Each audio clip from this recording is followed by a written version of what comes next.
ヘンリー8世はイングランド史上最も印象の分かれる王の一人である。6度の結婚、側近の粛清、修道院解体による宗教的衝撃など、その行動は暴君、情欲の人として長く語られてきた。しかし、近年の史料研究では、彼の統治が単なる感情的専制ではなく、法、財政、王権構造の再設計を伴う国家形成の一段階であったとする分析が強まっている。外交書簡や議会文書に残る決定過程をたどると、彼が感情のままに剣を振るったというより、王権と信仰の再定義を通じて制度的主権を築こうとしていた姿が浮かぶ。本項では、ヘンリー8世を暴君から制度設計者として再検証し、その心理と政治構造の実態を読み解く。今後も人物史を通じて歴史の真相に迫る試みを継続するため、チャンネル登録と高評価によるご支援を賜れますと幸いです。第1章、問題提起と通説の整理。ヘンリー8世の評価は、長らく愛称アン・ブーリンとの結婚を望んで、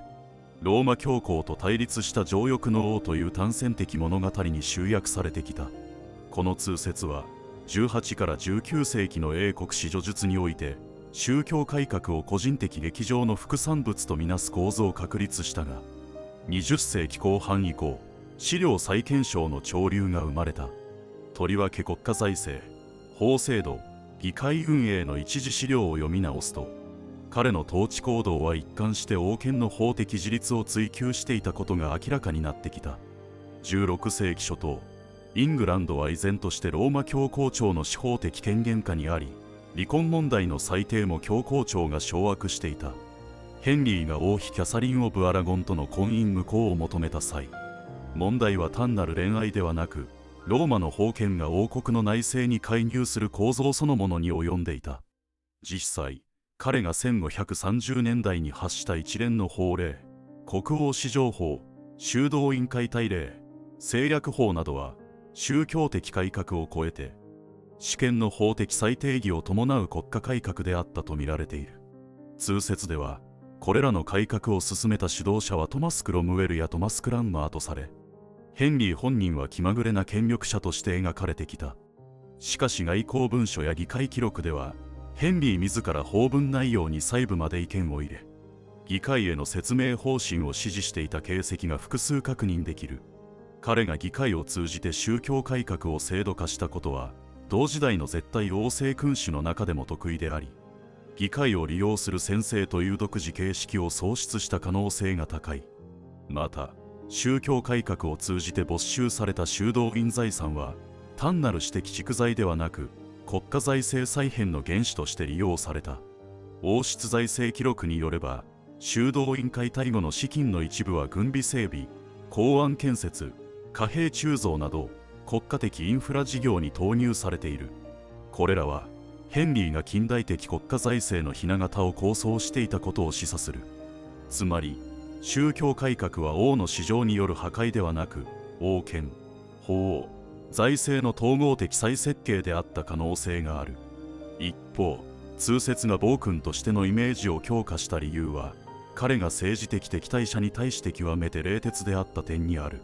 トマス・モア、アン・ブーイン、クロムウェルらかつての側近を次々に処刑した行為は確かに苛烈であり、同時大臣にも恐怖を与えた。しかしその多くは法的手続きを経て行われており、王の命令による即断ではなく、法の枠内での粛清として形式的正当性を装っていたことが注目される。この法を使う専制という形態こそ、後世の絶対王政の原型とみなされる要素である。本章では、ヘンリー8世を劇場の王から制度設計者へと位置づけ直すため、従来の人物像が形成された背景を整理した。次章以降では、彼の政策、法令、外交行動を具体的に追い、そこに内在する統治理念の実態を検証していく。第2章、王権と法構造、制度化された支配の形成。1530年代のイングランドでは、ヘンリー8世が主導した宗教改革が政治的制度的転換をもたらしていた。その中心には、国王は神の下における唯一の地上権威であるという理念があった。この原理は、単なる宗教的主張ではなく、法的統治権の再構築を意味した。従来、婚姻、教会税、司祭任命など王国内の宗教的管轄事項はローマ教皇庁の認可を要していた。ヘンリーはこの構造を撤廃し、法的権威の最終的所在をイングランド国内に置くという原則を確立した。この一連の法令群は1534年の国王史上法を頂点として体系化されていく。議会記録によれば、国王史上法の起草過程では議員の一部が教会法と国王法の衝突を懸念していたが、ヘンリーはイングランドの王国は他のいかなる地上権力の従属下にあらずとの原則を提示した。この理念は後の主権国家理論ジャンボダンらに先行するものとして評価されている。王権が宗教、司法、立法を包摂する構造はヨーロッパにおける国家主権の法画的段階を示していたとみられている。一方、これを実行に移すための制度設計を担ったのがトマス・クロムウェルを中心とする官僚機構であった。クロムウェルは法文書の整備と行政区画の再編を進め、修道院財産の没収を国家財源として管理する枠組みを構築した。しかし近年の研究はクロムウェルが単独で政策を立案したわけではなく、ヘンリー自身が主要方針を決定していたことを指摘している。実際、国王の署名付き書簡や議会宛ての覚書には法的表現や条項順序に関する国王自身の過失が確認されている。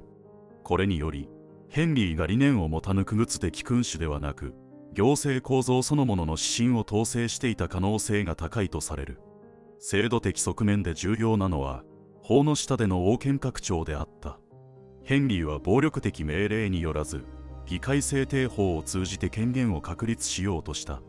彼の治世下では1510年代の平均2回から1530年代は7回以上の議会の招集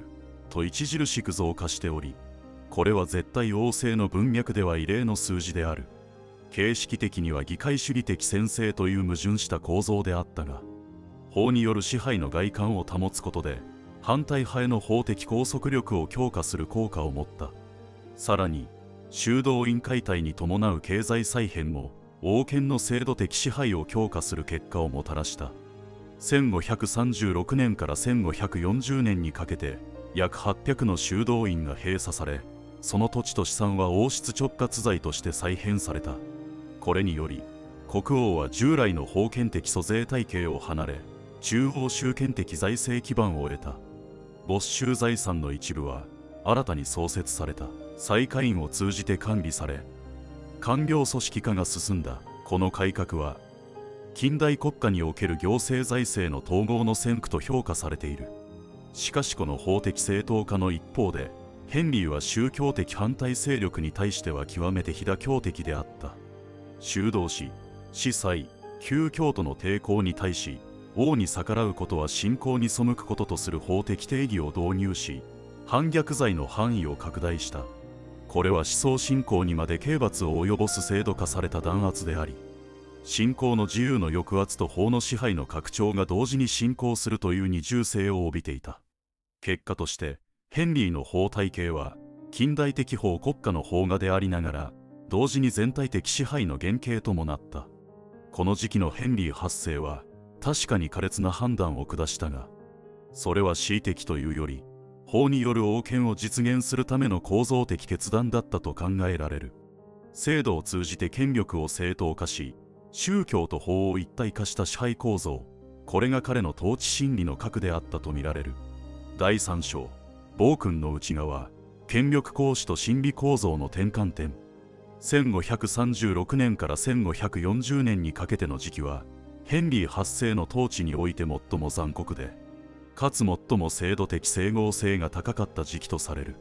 この期間に生じた主要な出来事、アンブーリンの処刑、北部の王朝の巡礼、そしてトマス・クロムウェルの失脚はいずれも王を暴君として印象づける素材となった。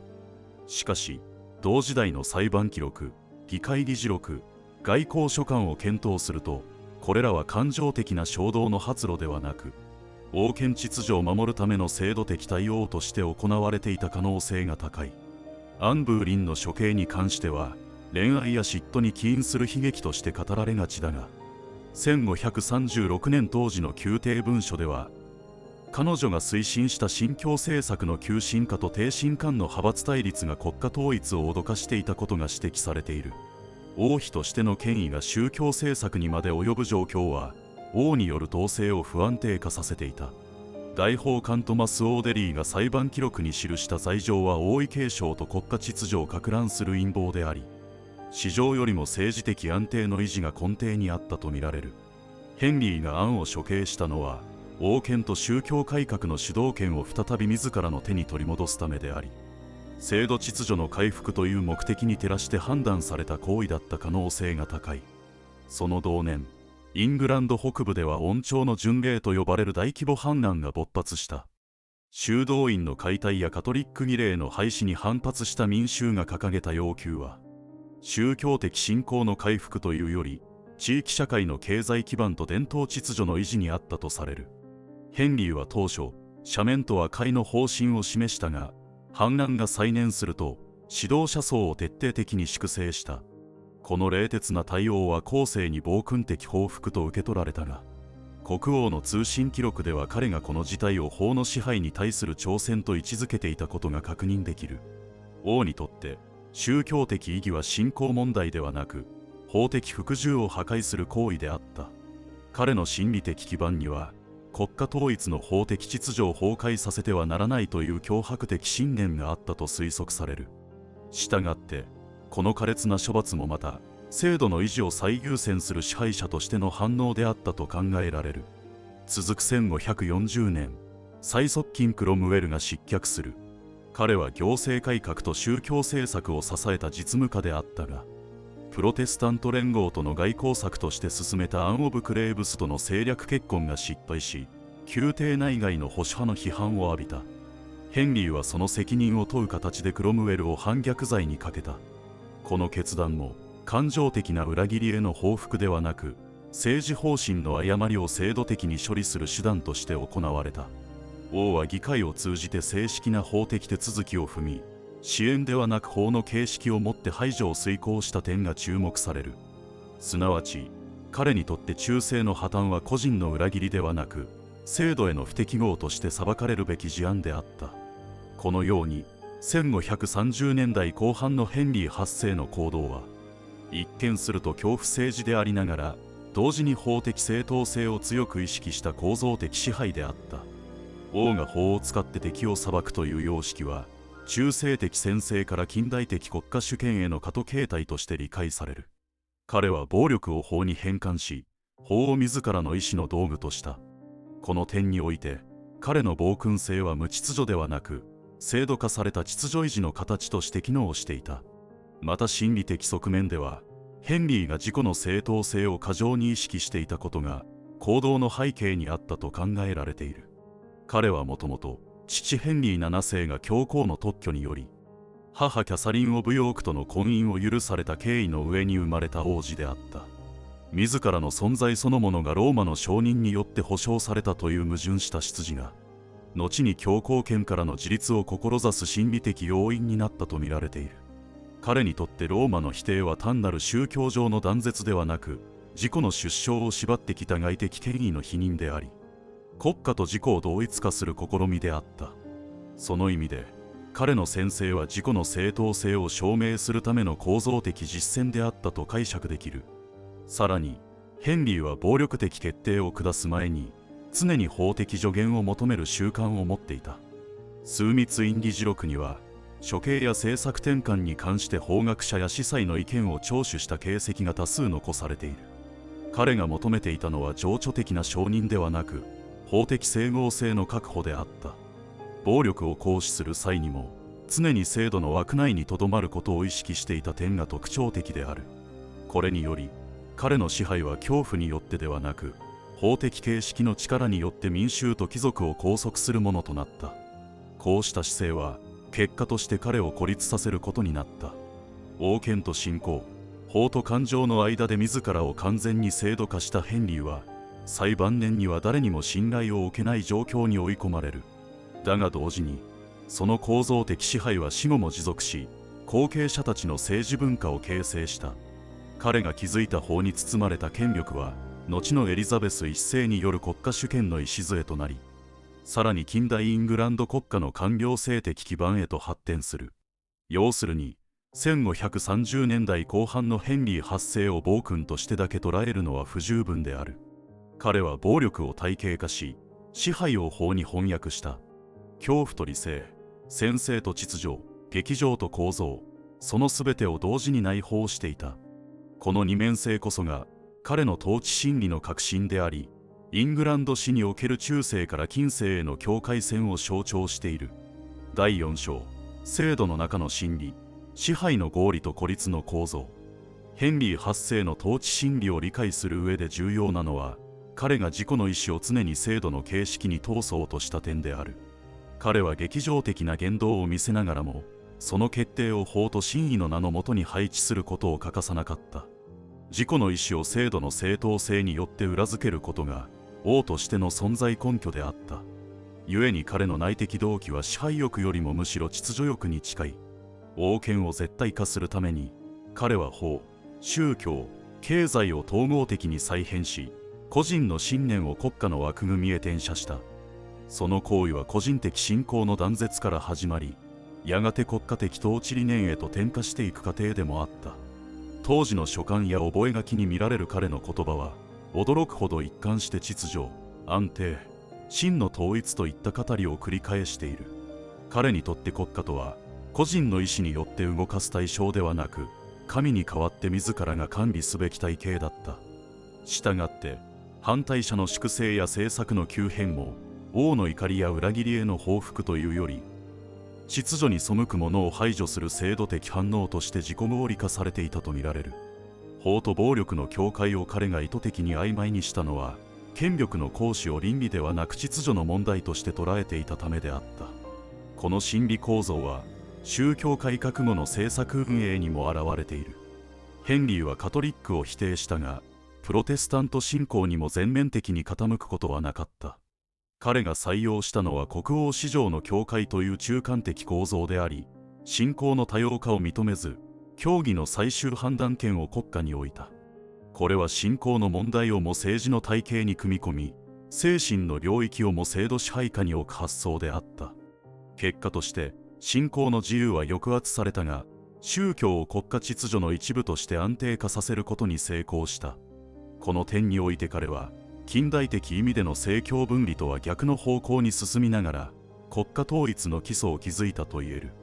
同時に、彼の制度化への執着は深い孤立を生んだ。信頼すべき側近を次々に法的処刑によって失った結果、王の周囲には絶対的服従だけが残った。晩年の記録では、ヘンリーが枢密院や書記官への命令を細部まで確認し、文言修正を繰り返していたことが報告されている。そこには、制度への信頼を保ちながらも、制度を担う人間への不信が増大していた様相が見て取れる。制度そのものを信じる一方で、制度を運用する他者を信じられないという矛盾が、晩年の統治を覆っていた。また、彼が晩年に示した宗教的言動にも、この二重構造が反映されている。表面上は敬虔な信徒として儀礼を重んじつつ、神学的論争には関与せず、教義の細部を政治的に調整する役割を自らに課していた。信仰を個人の救済手段ではなく、社会秩序の道具として扱う姿勢が一貫していた。これにより、彼の宗教観は人格的信仰というより、統治理念の一要素へと還元されていく。信仰の合理化と制度化が、彼の内面における精神の安定と支配の一体化をもたらしたが、それは同時に、個人としての孤立を進化させる結果となった。ヘンリー8世の真理を読み解くと、そこには制度の中でしか自己を確認できない王の姿がある。彼にとって、秩序の崩壊は自己の崩壊と同義であった。だからこそ、裏切りや不服従を許さず、暴力的手段をもってでも制度を維持しようとした。彼の支配は、権力の誇示ではなく、秩序を失うことへの恐怖に根ざしていたと考えられる。この恐怖こそが彼の専制を支えた心理的エネルギーであり、その緊張が死の直前まで続いていた。その最晩年、彼は病と衰弱により統治の実務を異常しながらも、王令や勅許の形式を厳密に確認し続けた。枢密院が署名を代理しても、王の名義が保たれることに固執したという記録がある。自己が制度の象徴である限り、その名が消えることは国家秩序の終焉を意味すると彼は感じていたのだろう。すなわち、ヘンリー8世において暴君と制度設計者は分かちがたく結びついており、彼の心理的矛盾そのものが近代国家の成立を促す推進力となったと見ることができる。第5章、再評価と長期的影響、暴君像の解体。ヘンリー8世の死後、その評価は二極化した。16から17世紀の同時代史家たちは、彼を信仰の敵として非難する一方、国家形成の先駆者として部分的に肯定した。特にプロテスタント国家体制が確立する17世紀後半以降、彼の宗教政策は真意の具現として再評価され始めた。ローマからの独立と国王史上の制度は、イングランドにおける主権の法的自立をもたらし、国家の一体性を支える枠組みとなった。エリザベス1世紀の政治思想家たちは、彼を神に選ばれし改革者として称揚したが、その背景には、彼が確立した制度がすでに不可逆的な国家基盤となっていたという現実があった。18から19世紀の啓蒙史学やロマン主義的叙述では、再び彼は暴君として描かれるようになる。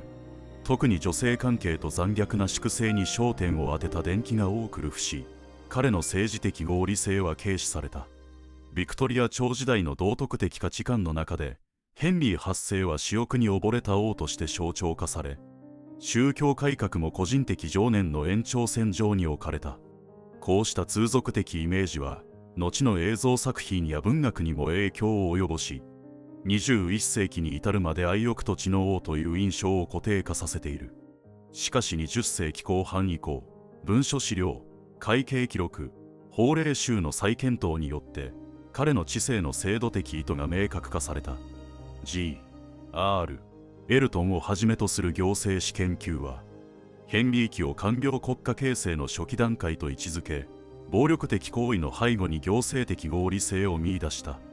さらに近年では、心理史的アプローチによって、彼の行動が個人的感情ではなく、正当性の確認によって支えられていたことが指摘されている。